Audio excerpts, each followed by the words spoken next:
Grato por estarem conosco nesta série, 3 mensagens cósmicas, o conflito final da Terra.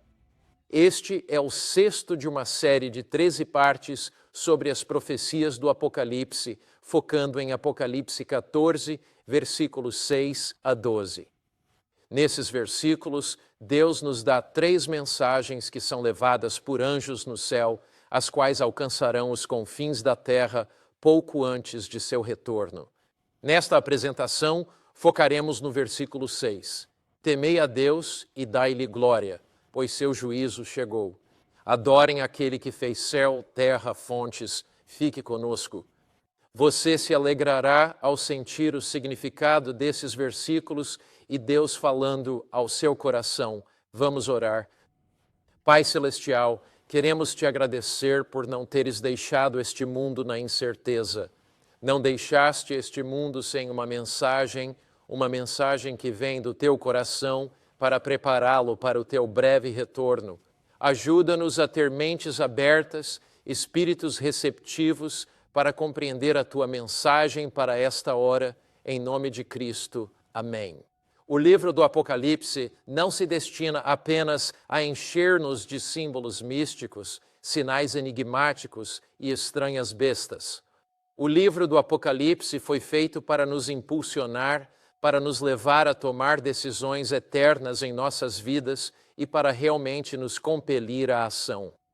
Há algum tempo, eu estava refletindo sobre um concerto que talvez tenha sido realizado no Carnegie Hall com a Orquestra Filarmônica de Londres. Isso está só na minha imaginação, preciso esclarecer antes de contar a história. Então, digamos que você comprou ingressos para o Carnegie Hall. Suponha que esteja sentado nesse concerto. É um concerto incrível. Você fica na beira da sua cadeira, emocionado com a música. Você é levado à estratosfera pela execução arrebatadora da Orquestra Filarmônica de Londres. Você pagou uma fortuna por esses lugares e então alguém no meio daquele concerto começa a gritar: fogo, fogo. Se isso acontecer, tem 3 opções. Primeira escolha, você pensa, ele é um lunático, é um maluco. Mal posso esperar pela segurança para levá-los. Segundo, você pensa, quer saber?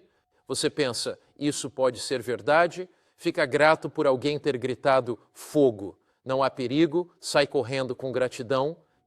A terceira opção é, talvez você pense, é melhor eu sair, mas está com raiva, amargurado por gastar tanto nos ingressos. Você tem essas 3 opções. Olha, gritar fogo quando não há fogo é algo muito sério. Quero dizer, alguém pode ser pisoteado. Outros podem se ferir gravemente correndo para a saída. Alguém pode infartar de estresse. Então, se grita fogo sem haver fogo, é bem grave. Alertas são válidos só se a crise é real. Quando você se encontra diante de uma crise real e alguém te alertou sobre a iminência dessa crise, isso é, de fato, um aviso extremamente pertinente e válido.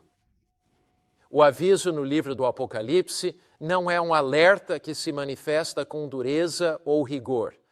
Não é um aviso de um Deus que seja um juiz autoritário ou um tirano. O alerta no livro do Apocalipse é um alerta de amor, um livro sobre a graça, a misericórdia, a bondade e o amor de Deus. O livro do Apocalipse apela para que conheçamos Cristo como o Cordeiro que morreu e o sacerdote que vive. O livro do Apocalipse é um livro sobre Jesus Cristo e os alertas que recebemos no Apocalipse são alertas dados a nós em amor. São alertas dados por 3 anjos que simbolicamente voam no meio do céu no firmamento. Estes avisos são como os que Deus deu a Noé antes da terra ser destruída pela água. A terra foi destruída então pela água e será destruída novamente pelo fogo. Noé pregou por 120 anos, alertando sobre o dilúvio. No livro do Apocalipse, temos o juízo do tempo do fim. Vimos que o relógio bateu a hora profeticamente em 1844, no fim da profecia de 2300 anos. Assim como Noé pregou por décadas, mais de um século, a mensagem de Deus tem sido proclamada por bem mais de um século, preparando a população mundial para a vinda de Jesus. Como eram as condições nos dias de Noé e como se comparam às de hoje? Em Gênesis 6, 3 diz: Meu espírito não contenderá para sempre com o homem. Deus estende a mão com misericórdia. Ele, em sua graça, estende a mão com amor, mas seu espírito que nos leva à decisão nem sempre apela aos seres humanos. Haverá um tempo em que o homem tomará sua decisão irrevogável. Haverá um período na história da Terra em que todos terão tido ampla oportunidade, em que todos teve o privilégio de corresponder ao amor de Deus, e quando eles tomam sua decisão sólida e irrevogável, Deus não retira seu espírito arbitrariamente. Ele não retira seu espírito dizendo: quem está dentro fica, quem está fora sai.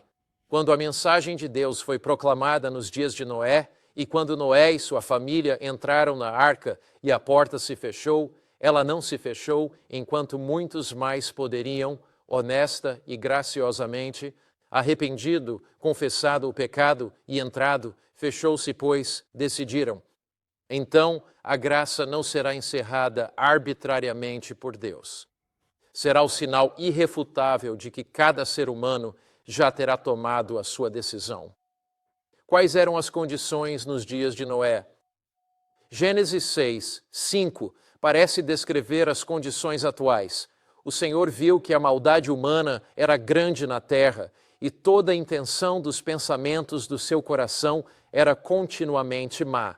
Não é preciso gastar muito tempo na TV vendo anúncios ou na internet para perceber dramaticamente que a maldade do homem tem sido grande na terra. Não é preciso passar muito tempo com a mídia, revistas ou jornais para entender que a intenção dos pensamentos do coração é continuamente má. Quando Billy Graham terminou de escrever o primeiro rascunho de um de seus livros chamado Mundo em Chamas, dizem que ele deu o primeiro capítulo para sua esposa, Ruth, e quando ela o leu, disse algo assim: Billy, se Jesus não vier logo, ele terá que ressuscitar Sodoma e Gomorra e pedir-lhes desculpas. Em cada era da história da Terra, houve um período em que a provação humana terminou. Em cada era da história da Terra, houve um tempo em que a maldade do homem encheu o cálice da iniquidade. Deus deu muitas oportunidades, e essa é a mensagem nos dias de Noé e nos dias de Sodoma e Gomorra.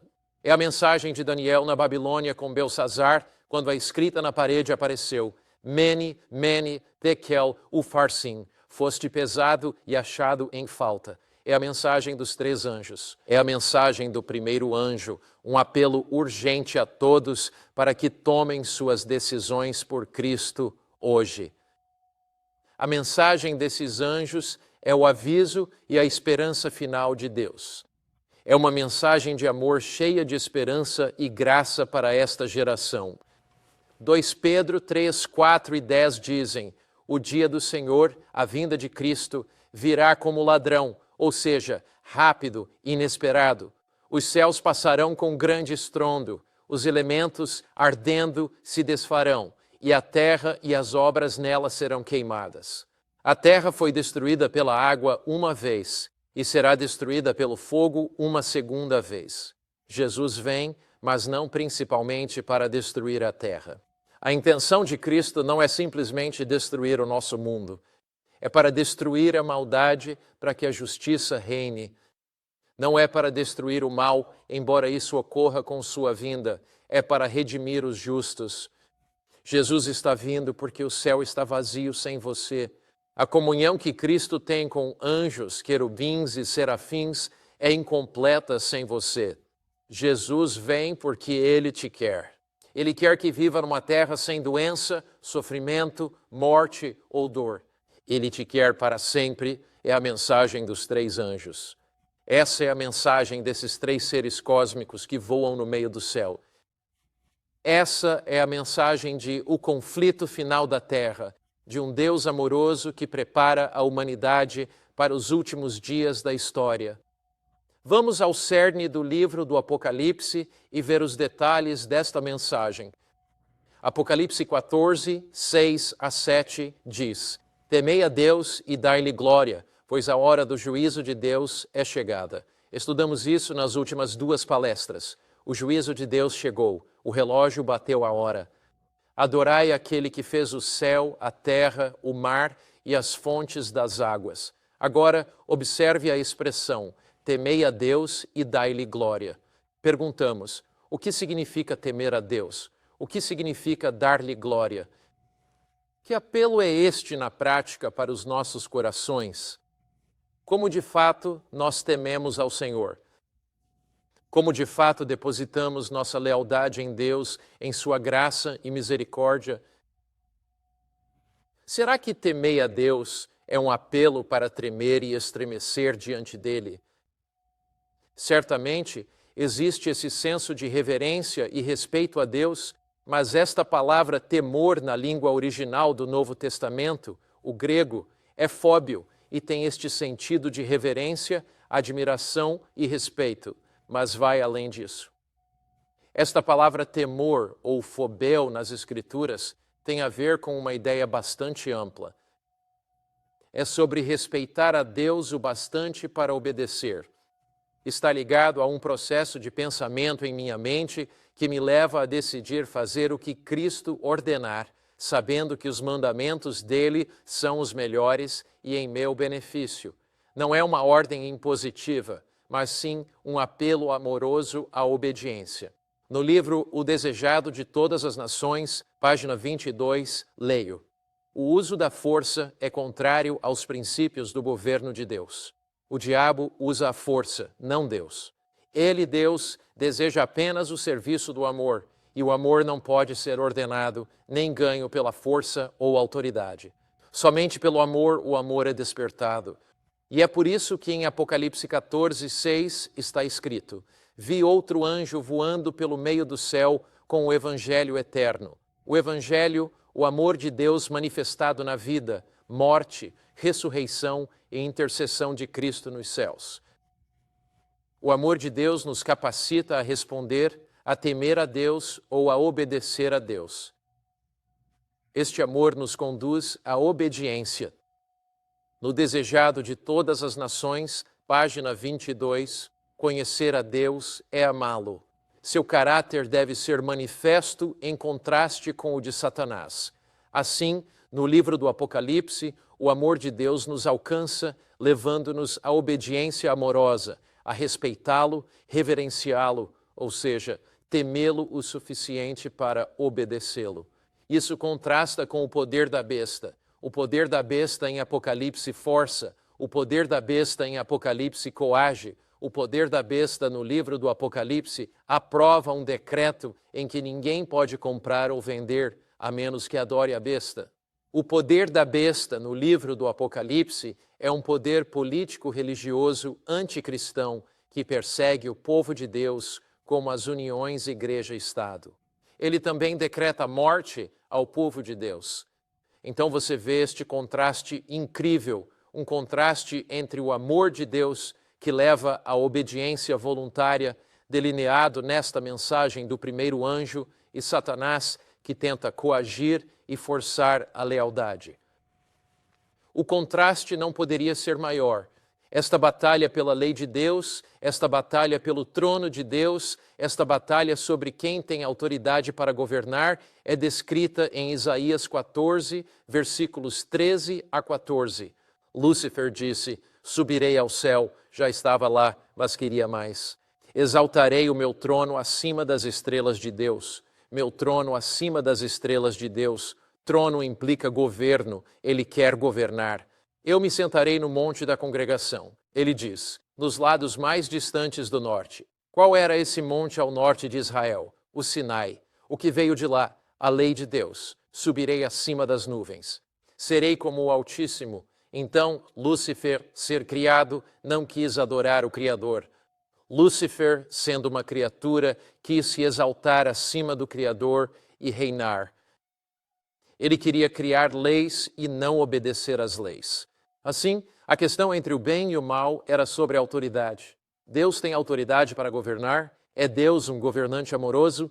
Deus visa o bem-estar de suas criaturas? Nos últimos dias da história da Terra e nas mensagens dos 3 anjos que saem, Deus envia uma mensagem eterna aos confins da Terra, mostrando que seu povo, de bom grado, com amor e abertamente, deseja agradá-lo em tudo o que faz. Este temor a Deus se relaciona com o compromisso mental de saber que seus mandamentos são para o nosso bem e servi-lo com amor e graça. A profundidade do temer a Deus é descoberta ao vermos seu uso na Bíblia. Em outras palavras, para saber o que a Bíblia ensina, tome a expressão e a siga por toda a Bíblia. E ao percorrer a Bíblia, observe como essa expressão é utilizada nela. Então, quando a Bíblia usa a expressão temer a Deus, o que ela quer dizer? O que exatamente essa expressão nos indica? Vamos viajar pelas Escrituras e analisar a expressão e como ela é usada. Deuteronômio 6:2. Teme ao Senhor teu Deus, para guardar todos os seus mandamentos e estatutos que te ordeno. Então, temer a Deus está ligado a uma reverência ou respeito por Deus, o que nos leva a obedecê-lo e guardar seus mandamentos. Aqui está outro. Salmo 119, versículos 73 a 74. Tuas mãos me fizeram. Dá-me entendimento para que eu possa aprender os teus mandamentos. Os que te temem, ou seja, te respeitam, se alegrarão ao me ver, pois espero em tua palavra. Então, segundo esses trechos, o que significa temer a Deus?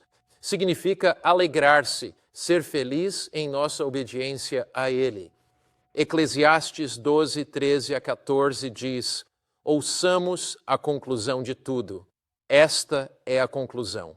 Temer a Deus, respeitá-lo, obedecer e guardar seus mandamentos é o dever completo do homem. Que dever é esse? É o dever total do homem.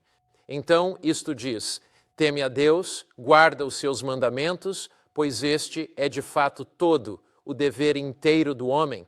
Assim, o livro do Apocalipse, o apelo da mensagem do primeiro anjo, é um apelo que nos leva de volta à obediência. Isso nos leva de volta à alegria e ao contentamento que temos na vida quando agradamos a Deus. A Bíblia diz: Deus trará toda a obra a juízo. Apocalipse 14, 7 inclui: é chegada a hora do seu juízo. Mandamentos de Deus e a ideia de respeitá-lo ou obedecê-lo estão lá. Temei a Deus, pois Deus trará toda a obra a juízo, incluindo cada coisa secreta, seja boa ou má.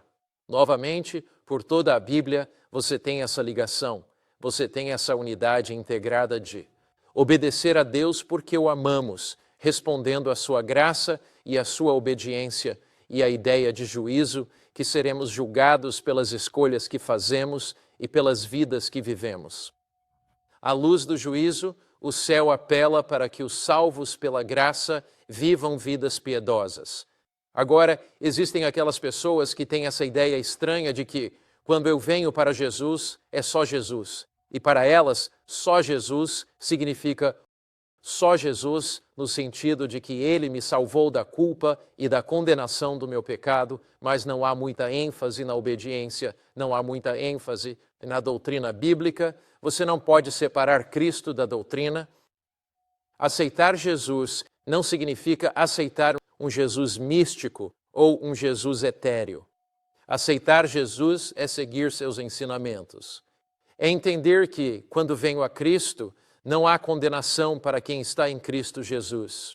Ao vir a Jesus, sou salvo totalmente pela graça. Não existe outra salvação senão pela graça. Mas ao ser salvo pela graça, isso me conduz não à desobediência, mas sim à obediência. Isso me impulsiona a não me afastar dos mandamentos, mas a me aproximar deles, não como exigências legalistas, mas sim como a alegre e boa mensagem do próprio caráter de Jesus Cristo. O Evangelho não apenas nos livra da culpa do nosso passado, mas também nos capacita a viver vidas piedosas e obedientes no presente. Portanto, o Evangelho é um Evangelho completo. Ele nos livra da culpa do pecado e nos livra do poder do pecado. Ele nos livra da penalidade de uma lei quebrada e, igualmente, nos liberta da escravidão e do poder dessa lei. A graça de Cristo é para a obediência. Romanos 1, versículo 5. Notem isto. Recebemos graça e apostolado para o quê? Para que recebemos graça e apostolado? Obediência à fé entre as nações. Então, a fé não me afasta das obras, mas me leva a elas. Quando me perguntam, você crê só em Jesus? Digo, creio no Jesus da Bíblia. Ele nos salva por sua graça. O Jesus bíblico nos transforma com seu amor. O Jesus somente da Bíblia nos capacita por seu poder e ele transforma nossas vidas. O Jesus bíblico é o do livro do Apocalipse que nos leva a temer, respeitar e obedecer a Deus. No livro Cristo Triunfante, página 235, li: os verdadeiramente convertidos a Cristo devem estar em guarda constante para não aceitar o erro em vez da verdade. Qual erro eles podem aceitar? Aqui está.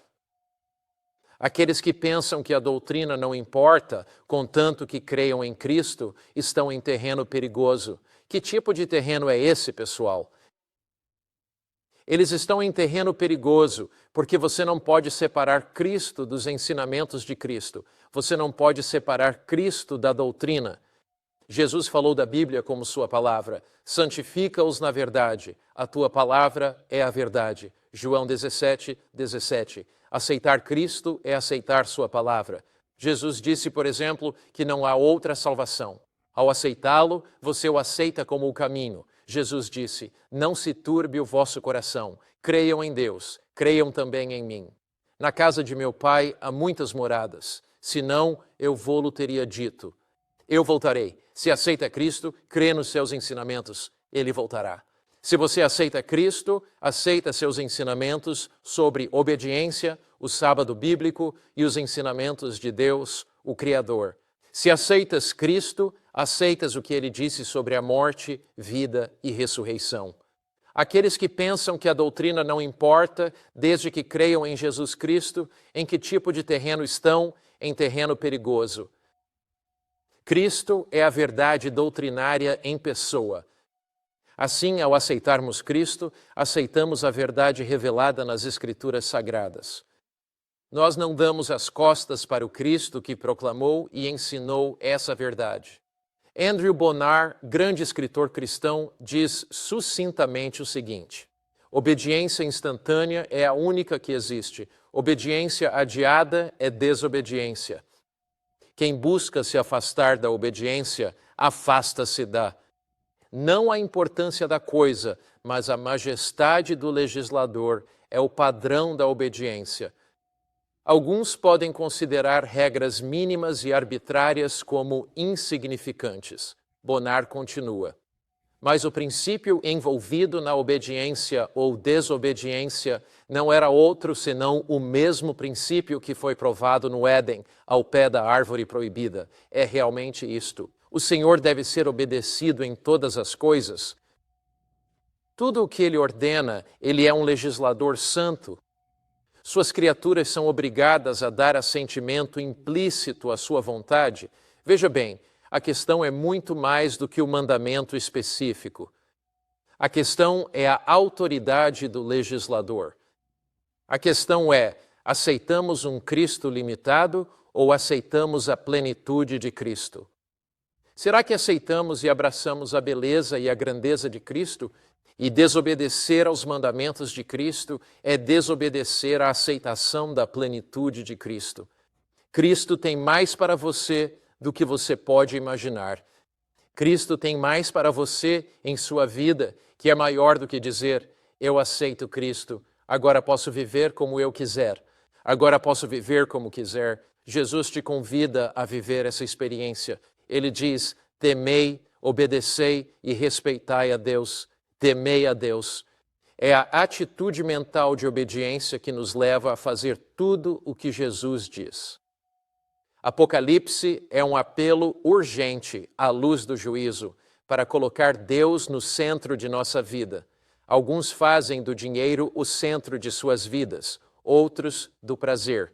Todos temos um certo centro em nossa vida. Alguns fazem do esporte o centro de suas vidas. Alguns fazem do entretenimento seu centro. Mas o Apocalipse é um apelo urgente para Jesus Cristo ser o centro de nossas vidas. Mateus 6,33 diz: buscai primeiro. Buscai o quê? Buscai primeiro o reino de Deus e a sua justiça, e todas essas coisas vos serão acrescentadas. Portanto, o apelo de Apocalipse 14:7, temei a Deus, é um convite para redefinirmos as prioridades em nossa vida. É um apelo para fazer de Cristo a prioridade de nossa vida. Colossenses 3:2 diz: pensai nas coisas que são de cima e não nas que são da terra. Observe o verbo aqui. Pensai nas coisas que são de cima. Pensar significa fazer uma escolha consciente e decidida. Uma escolha decidida de colocar Cristo em primeiro lugar em sua vida e de fazer do seu maior desejo agradá-lo. Agora, o que significa dar glória a Deus? Temer a Deus está ligado ao seu processo de pensamento, um processo no qual você deseja obedecê-lo, agradá-lo em tudo o que ele pedir. O que significa, então, dar glória a Deus? Porque nosso texto diz: temei a Deus e dai-lhe glória, pois é vinda a hora do seu juízo. Na hora do juízo de Deus, vivemos vidas reverentes que obedecem a Deus e dizemos: Deus, o que me pedires, quero fazer. Dar glória a Deus tem a ver com o nosso estilo de vida e o modo como vivemos. Temer a Deus está ligado ao que pensamos, o compromisso mental de obedecê-lo. Dar glória a Deus tem a ver com o que fazemos colocando em prática esse compromisso de nossas mentes em nossas vidas. Ao olharmos para a vida hoje, vemos que muitas pessoas têm essa ideia. Elas veem o corpo como casa de prazeres, e o que for agradável, elas querem fazer, seja fumar ou beber. O que quer que comam, a ideia delas é: olha, o que eu coloco no meu corpo é separado e distinto da minha fé. A ideia delas é que eu posso crer em Cristo, mas ainda assim posso agir como eu desejo. Quando nos achegamos a Jesus Cristo, não agimos como nós desejamos, mas como Ele deseja. Não o que queremos, mas o que Ele quer. Nosso compromisso diário é como o de Jesus no jardim do Getsemane. Lembre-se do que Jesus orou no jardim do Getsemane. 3 vezes ele disse: Pai, não a minha vontade, mas a tua vontade seja feita. Jesus ansiava pela cruz. Ele cantou indo para a cruz: louvado seja Deus, de quem vêm todas as bênçãos, de modo algum. Jesus sabia que ele seria traído por Judas Iscariotes. Ele sabia que os mais próximos o abandonariam. Sabia que pregos lhe transpassariam as mãos e que dor e angústia o tomariam. Sabia que carregaria os pecados da humanidade na cruz do Calvário. Jesus sabia disso. Ele disse: Pai, se possível, afasta de mim este cálice, mas não a minha vontade. Jesus tomou o cálice do sofrimento para salvar a mim e a você. À medida que nos aproximamos de Cristo e entramos na profundidade de seu amor, a vida não se torna um desejo insano por prazer, mas sim um compromisso profundo de fazer a vontade de Deus, uma dedicação profunda em agradá-lo em todas as coisas. Oramos com Jesus: Pai, não minha vontade, mas a tua seja feita. Dizemos: Senhor, glorificar-te quero em tudo que faço. Quero glorificar-te no exemplo que dou aos outros. Recentemente, ajudei uma senhora a deixar de fumar. Ela havia fumado por mais de 30 anos. Já era avó e amava os netos. Frequentemente me falava deles e estava travando uma terrível luta para parar de fumar. Eu orava por ela, citando as promessas de Deus para ela. Um dia ela me procurou. Pastor, nem vai acreditar. Perguntei, o quê? Ela disse, parei. Ela disse, sabe, eu estava em casa, na minha poltrona favorita, assistindo ao meu programa de TV preferido. Acendi um cigarro e estava fumando quando minha netinha, de uns 6, 7 anos, pulou no meu colo. Ela me olhou nos olhos e disse, vovó, quando eu crescer, eu quero acender um cigarro igual a você. Quero segurá-lo como você o segura, vovó. E quero fumar como você. Ela disse, olha, pastor, amo muito aquela menina. Eu sei que tenho a garganta rouca. Sinto o ardor nos pulmões. Conheço o potencial, pastor, e por amor à minha filha, não desejaria isso para ela. Eu desisto disso. Eu desisto disso. Se o amor por uma neta pode fazer com que uma avó abandone os cigarros, se o amor tem esse poder, o nosso amor por Cristo não preenche nossos corações e nos impulsiona a dizer, Senhor, não importa o que seja, álcool, tabaco, comidas, que destroem meu corpo, um estilo de vida mundano e os prazeres deste mundo, Senhor. Quero pôr meu afeto nas coisas do alto. Quero dar glória a Ti no que meus olhos veem. Quero dar glória a Ti no que meus ouvidos ouvem e em tudo. Em tudo que eu faço. Se alguém disser, isso não é legalismo, não é cristianismo. No cristianismo, não vivemos para agradar a nós mesmos. No cristianismo, vivemos para agradar ao Cristo que vive. No cristianismo, o nosso desejo é uma coisa.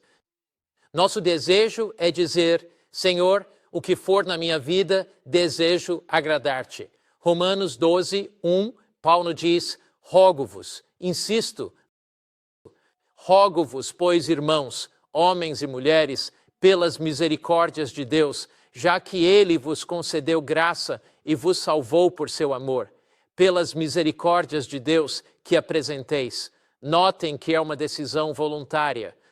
Apresenteis os vossos corpos em sacrifício vivo, santo e agradável a Deus, que é o vosso culto racional.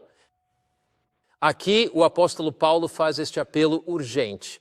Ele diz, rogo-vos pelas misericórdias de Deus que apresenteis os vossos corpos. Notem que a palavra grega para corpos é somata, uma palavra interessante. Que palavra podemos derivar da palavra sumata? Que palavra obtemos dela em inglês? Isso mesmo, sum ou summary. Assim, o que Paulo está dizendo aqui é, rogo-vos, pois, que apresenteis vossos corpos. E ele usa, a palavra para corpos é somata. O que isso quer dizer? É melhor traduzido como a soma de tudo o que você é, seu corpo, sua mente e suas emoções. Assim, Paulo está dizendo, eu vos rogo que você apresente sua mente a Cristo, você apresente seu corpo a Cristo, você apresente suas emoções a Cristo, você apresente a soma de tudo o que você é a Cristo. Temam a Deus, obedeçam a Deus, decidam em suas mentes respeitá-lo, agradá-lo em tudo o que fazem e que isso se traduza em suas vidas para dar glória a Deus nas coisas que observam. Como você se sentiria se Jesus estivesse ao seu lado, mudando os canais da TV? Como você se sentiria se Jesus estivesse com você ao entrar naquele cinema? Como você se sentiria se ele estivesse sentado ao seu lado enquanto você navegava na internet? Como você se sentiria se Cristo estivesse com você nas altas horas da noite assistindo a um programa bem tarde? Jesus nos convida a entregar a mente a Ele e nas Escrituras nos deu um filtro para ela. A Bíblia diz em Filipenses, capítulo 4, versículos 7 e 8, afirma claramente que Deus vai guardar e preservar as nossas mentes. O mundo perderá a cabeça para o mundanismo, secularismo e humanismo. E ele nos ensina a filtrar nossas mentes. Eu moro na Virgínia, perto de Washington, D.C., e no verão gostamos de deixar as janelas abertas. Minha esposa e eu adoramos o fluxo de ar, mas temos telas. Por que telas? Para afastar mosquitos. Deus coloca uma tela em nossa mente. Em Filipenses 4, versículo 8, a Bíblia diz: finalmente, irmãos, tudo o que é verdadeiro, nobre, justo, puro, amável, de boa fama, se há virtude ou louvor, nisso pensai, tudo o que é verdadeiro. Veja, você enche a mente com o que é falso. E a Bíblia parece chata, insípida, sem graça. Por quê? Você encheu a mente com ficção. Se sua mente se enche de violência, seu caráter muda e fica impaciente. Ao contemplar, somos transformados. É uma lei da mente que ela se adapta gradualmente aos assuntos nos quais se permite focar. Veja, a mensagem dos 3 anjos é uma mensagem de restauração, para nos restaurar a imagem de Deus pela transformação do nosso processo de pensamento e de nossas mentes. Deus nos apela que lhe entreguemos nossos corpos, mentes e emoções.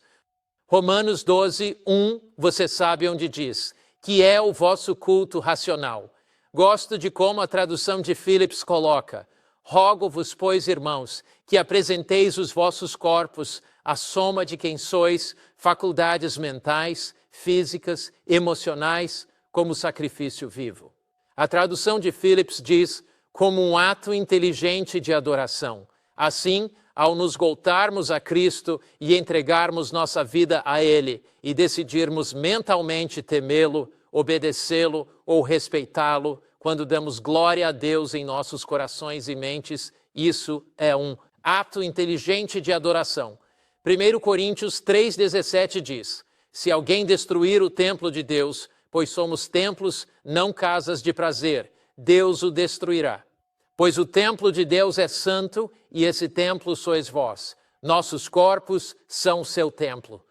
Deus anseia pelo que pomos na mente e no cérebro com esse alimento mental. O que nutrimos o corpo com alimento físico, Deus quer restaurar-nos a sua imagem para que sua imagem brilhe gloriosamente em nós. Veja, o que você come ou bebe impacta a forma como você pensa.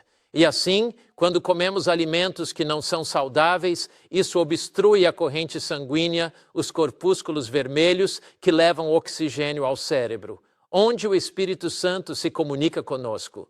Não pelos nossos dedos, mas por nossos cérebros.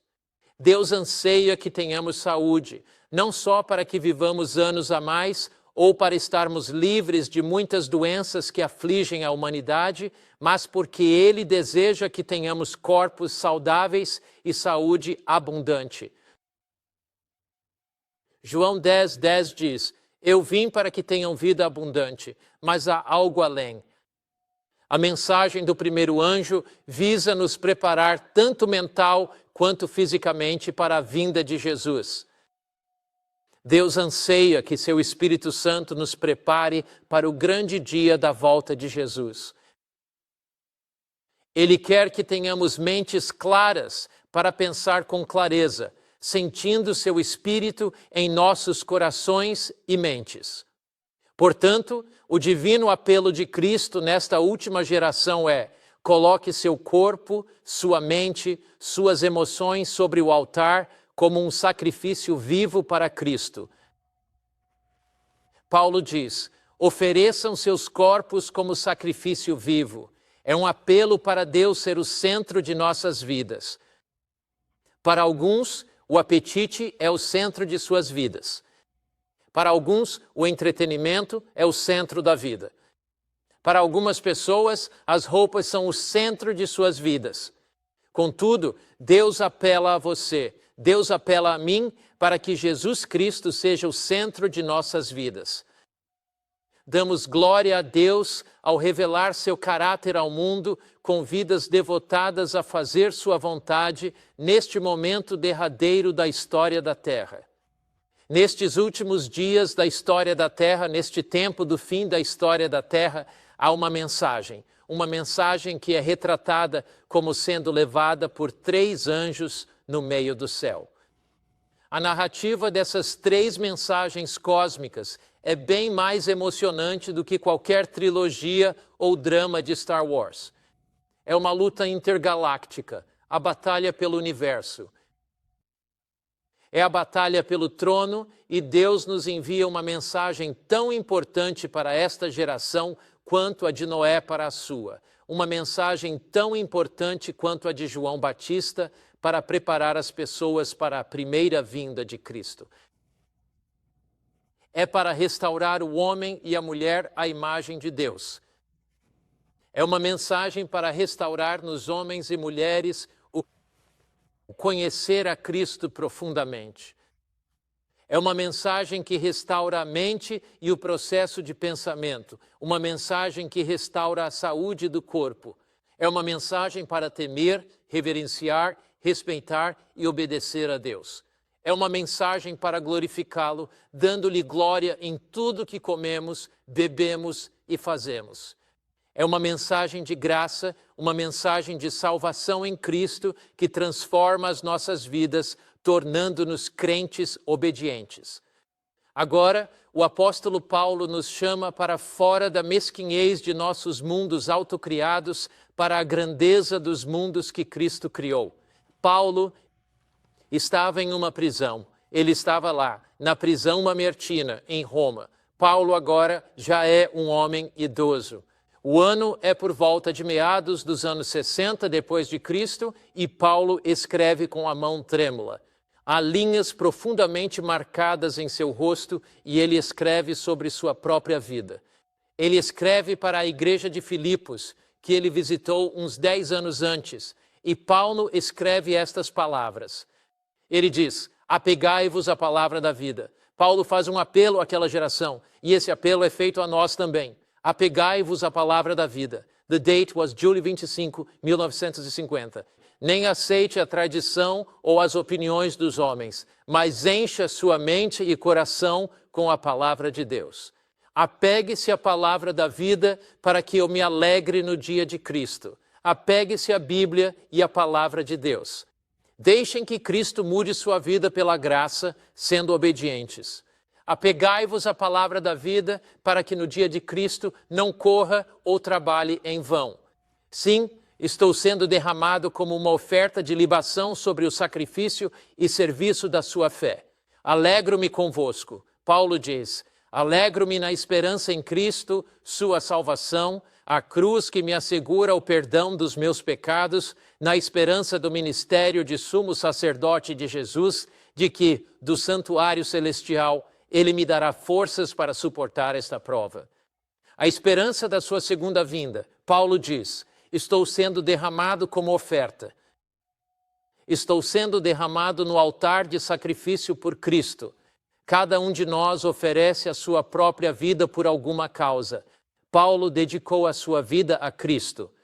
Ele dedicou sua vida para compartilhar Jesus, viver por ele e ser um embaixador de Cristo. Cada um de nós derrama a vida por alguma coisa. Sabe, nem tudo que é legítimo é benéfico para a causa de Cristo. Pessoas vêm a mim o tempo todo e perguntam, pastor, o que há de errado com isso? Pastor, o que há de errado com isso? Há muitas coisas legítimas, mas como cristão, não por legalismo, você voluntariamente escolhe não as fazer. Por quê? Porque você está totalmente entregue a Cristo. Veja, existe um entretenimento legítimo para o cristão, mas nem tudo que é lícito nos agrada fazer. Por que não? Porque nossos corações estão 100% entregues a Cristo. Outros podem fazer, mas você voluntariamente, por amor a Cristo, diz, não estou interessado nisso. Eu já me interessei um dia, mas agora tenho um propósito maior para viver. Tenho um propósito mais amplo para viver. Tenho um propósito mais grandioso para viver. Invista sua vida em Cristo e para Cristo. Essa é a alegria mais profunda. Essa é a maior felicidade da vida.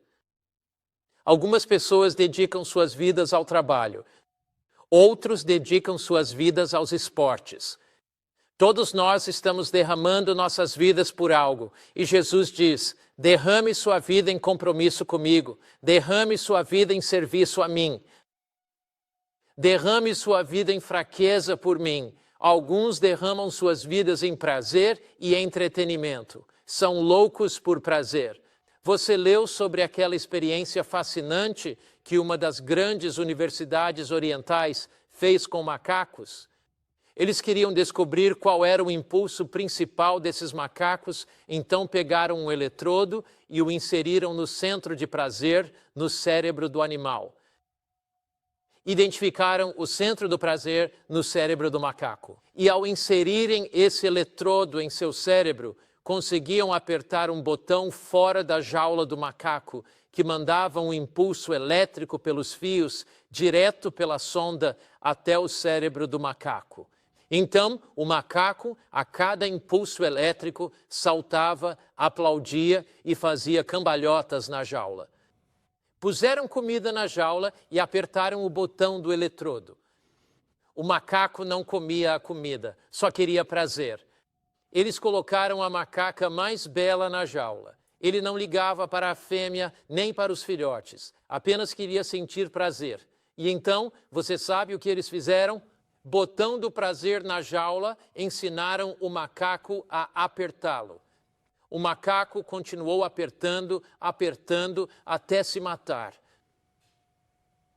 De prazer. Há multidões de pessoas nesta vida que estão dedicando suas vidas ao prazer e entretenimento do mundo. E ao fazerem isso, estão destruindo sua vida espiritual porque estão obcecados com o mais novo e melhor filme. Estão obcecados com o próximo grande fenômeno musical no mundo do rock. Obcecados com o próximo programa de sucesso na Netflix e estão tão totalmente absorvidos por isso que sua vida espiritual está sendo sufocada. Todos nos dedicamos a algo. Alguns se entregam ao prazer e entretenimento. Alguns dedicam suas vidas a dispositivos digitais que entorpecem, demoram e absorvem totalmente. Agora, essas coisas certamente não são erradas se usadas com proporção, usadas com moderação. Mas olhe, se é nisso que você derrama sua vida, se isso destrói as relações humanas, absorve seu tempo devocional por Cristo. A mensagem dos 3 anjos, nesta primeira mensagem de temer a Deus e dar-lhe glória, não é uma mensagem superficial, como uma criança numa piscina infantil apanhando moedas. Não vos chamo a algo superficial. Eu não vos chamo a algo que seja meramente uma religião de criança, que simplesmente vos faça sentir bem. Chamo-vos hoje a algo profundo, a preparar-se para a vinda de Jesus, a temer a Deus de todo o coração, a viver vidas obedientes e a glorificá-lo. Todos dedicamos a vida a algo. Por que não dedicar sua vida ao que realmente importa, ao reino de Deus? Por que não dedicar sua vida a Jesus Cristo e tê-lo como prioridade? Apocalipse terá vencedores. Eles vencem o mundanismo e a humanidade que suga a vida espiritual de nós e nos estrangula. Em cada geração há crentes que venceram e Cristo hoje te convida pela sua graça e poder a seres um vencedor. Apocalipse 21, 7 diz: os vencedores herdarão tudo. Deus tem algo incrível para você, algo além do que sonha. Não o desperdice pelos prazeres baratos deste mundo. A Bíblia diz que Deus terá um povo. Apocalipse 14, 12. Aqui estão os que guardam os mandamentos de Deus e a fé de Jesus. Guardam os mandamentos de Deus não por legalismo, mas transformados, encantados pela sua graça e redimidos pelo seu poder. Eles levam vidas de obediência porque reconhecem que essa é a maneira mais plena e feliz de se viver. Jesus disse: eu vim para que tenham vida em abundância. Eles guardam os mandamentos de Deus e têm algo. O que têm? A fé de Jesus. Não simplesmente fé em Jesus, mas a qualidade da fé de Cristo vive neles. Eles têm a fé de Jesus em suas vidas porque conhecem a Cristo, passaram tempo com Ele, oraram, abriram a palavra e Jesus entrou e transformou as suas vidas. Nós obtemos a vitória não por quem nós somos, mas por quem Ele é de verdade. Hebreus 4, 14 a 16 diz: vendo, pois, que temos o quê? Um sumo sacerdote que passou pelos céus, Jesus, o Filho de Deus. Apeguemo-nos firmemente, não desistamos. Não temos um sumo sacerdote que não possa compadecer-se de nossas fraquezas, mas sim um que em tudo foi tentado como nós, porém sem cometer pecado. Podemos, pois, ir a Jesus, ao santuário, e ali receber sua força e poder para viver. A Bíblia diz, portanto, cheguemos para fazer o quê? Com ousadia ao trono da graça, para que possamos alcançar misericórdia e achar graça. Quando? Em tempo de necessidade. Você tem um tempo de necessidade? Cheguemos a esse santuário. Em Cristo, por Cristo, através de Cristo, você pode vencer. Sem o exemplo de Cristo não há ideal. Sem a morte de Cristo não há perdão. Sem a ressurreição de Cristo não há esperança. Sem a intercessão de Cristo não temos poder. Sem a mediação de Cristo não temos favor com Deus. Sem a presença diária de Cristo não há vitória. Sem a promessa de Cristo de seu retorno não há confiança em um amanhã melhor. É sobre Cristo. O livro de Apocalipse é sobre Cristo. As profecias de Apocalipse 14, 6 a 12 são sobre Cristo. Jesus diz a você, vem. A resposta do seu coração é, não eu, mas Cristo. No livro do Apocalipse, Jesus fala e a besta também se manifesta. A besta apela aos prazeres. A besta apela pelo poder. E a besta apela através do dinheiro. Mas Jesus faz um apelo divino a você, agora mesmo neste exato momento. E enquanto Cristo estiver apelando ao seu coração com a sua voz mansa e delicada, quer dizer, Jesus, quero responder. Eu quero responder entregando minha vida a Ti. Que as palavras desta canção sejam as do meu coração. Não eu, mas Cristo, honrado e amado. Não eu, mas Cristo, seja visto e ouvido. Eu não quero ouvir o rugido da besta, o rugido do entretenimento do mundo, o rugido do prazer do mundo, o rugido do apetite do mundo. Quero ouvir o Espírito de Cristo e me entregar a Ele agora. É sua decisão enquanto oramos.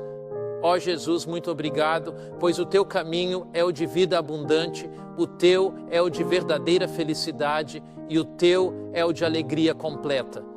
E nosso coração anseia dizer, não eu, mas Cristo, seja honrado, amado e exaltado. Queremos Cristo em nossos corações e que flua em nossas vidas. Em nome de Jesus, amém. Obrigado por se juntar a nós, meu amigo. O apelo de Cristo é para que seu coração esteja pronto para quando Ele vier. Ao seguir hoje, vá com uma grande bênção e o senso de sua presença divina em sua vida.